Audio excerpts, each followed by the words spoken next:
va finir vos Market Movers, Daniel, avec le titre de Sodexo. Sodexo dont Citigroup a relevé son objectif de cours à 123 € contre 112 € précédemment. Qu'en pense l'analyse technique, Daniel? Elle pense qu'il faudra quand même un peu être prudent avant de tout acheter pour viser ni 112 ou 123.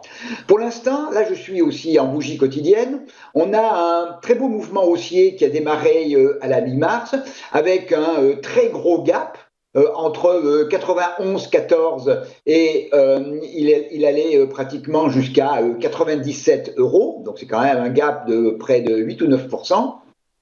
Début avril, et on a eu derrière une consolidation qui est venue réduire, pas de manière importante, la hauteur du gap, puisque les acheteurs ont tout de suite réagi sur 95,78. Donc on a, avec cette réaction des acheteurs, on a vraiment déterminé un bon niveau de support. Le marché est reparti, il a fait presque un deuxième plus haut, et là on est rentré dans une phase de consolidation il y a quelques jours, avec en milieu de semaine dernière l'ouverture, vendredi, l'ouverture d'un gap baissier qu'on est venu retester lundi. Et vendredi, on a clôturé sur un niveau de support à 98,08, c'est-à-dire, et je rappelle plutôt, que le niveau de support, le niveau d'entrée du gap est à 95,78.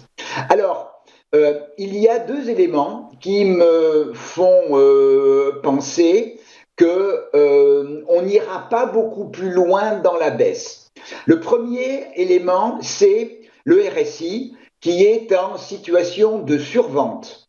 Donc, si on est dans une aussi petite consolidation déjà en situation de survente, ça veut dire qu'il n'y a pas un momentum baissier d'une très grande force. Et puis, alors, je n'aimais pas très souvent. Moi, je les utilise quotidiennement. J'ai mis également en bleu, en complément des bandes de Bollinger, un autre indicateur qui sont les bandes de Keltner, qui donnent une vision de la volatilité d'une manière un peu plus lissée. Et les bandes de Keltner sont actuellement à l'extérieur des bandes de Bollinger, ce qui veut dire qu'elles font support.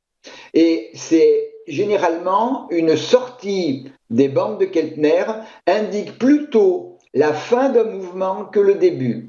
Donc là, en termes d'approche et d'interprétation des bandes de Keltner, on est également dans une situation de survente. J'ai regardé avant de prendre l'antenne tout à l'heure l'ouverture de Sodexo. On a eu une tentative d'aller plus bas et quand j'ai regardé, il était, je ne sais pas, 9h05, 9h06, on était déjà remonté au niveau de 98,08. Donc je pense qu'il y a aujourd'hui un potentiel de baisse sur Sodexo qui est extrêmement limité. Donc on surveillera. Effectivement 98,08, 95,78 et si on ne casse pas, ce qui est mon hypothèse de ne pas casser, on reviendra sur les niveaux donc de 99,88. Le moment important sera de franchir 101,85 et d'aller au-dessus autour de 105, 108 €. Alors les 112, ils sont encore un petit peu éloignés, mais commençons déjà par faire un nouveau plus haut. Commençons déjà d'abord par franchir le gap à 101,85, à faire un nouveau plus haut. Dans ce cas-là, on verra immédiatement que les bandes de Keltner vont rentrer intérieures aux bandes de Bollinger, donc vont laisser les bandes de Bollinger donner le signal et donner la dynamique de redémarrage de la hausse vers le niveau indiqué et vers le niveau de 112. Alors 121, c'est quand même, c'est souvent donné comme du long terme par rapport au niveau actuel, c'est plus 22, plus 23%. Donc là, on est dans une vision long terme. Là, avec l'analyse technique, on ne peut travailler qu'avec une vision de quelques mois maximum.